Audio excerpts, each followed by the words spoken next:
Si le défaut de la dette souveraine n'est pas une solution, le remboursement est-il une meilleure option? Regardons tout d'abord le cas du remboursement d'une dette détenue par une entreprise. Imaginons que l'usine de Tom fonctionne bien, elle produit des chaises. Ces chaises vont donc apparaître à son actif et ses fonds propres vont augmenter. Et c'est la vente de ces chaises, à Yves par exemple, qui va permettre à Tom d'acquérir des liquidités pour pouvoir rembourser sa dette.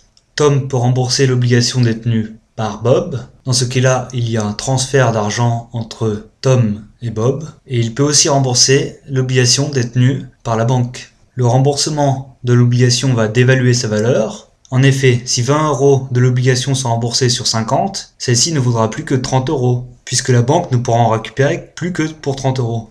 Le compte de Tom va donc tout simplement être effacé de 20 euros, et la feuille comptable de la banque reste équilibrée. Le mécanisme est exactement le même pour les crédits. Imaginons que l'usine produise un peu plus de chaises qu'elle vend à Yves. Le remboursement du crédit à la banque commerciale va dévaluer la valeur de ce crédit et le compte de Tom va être effacé de la somme remboursée.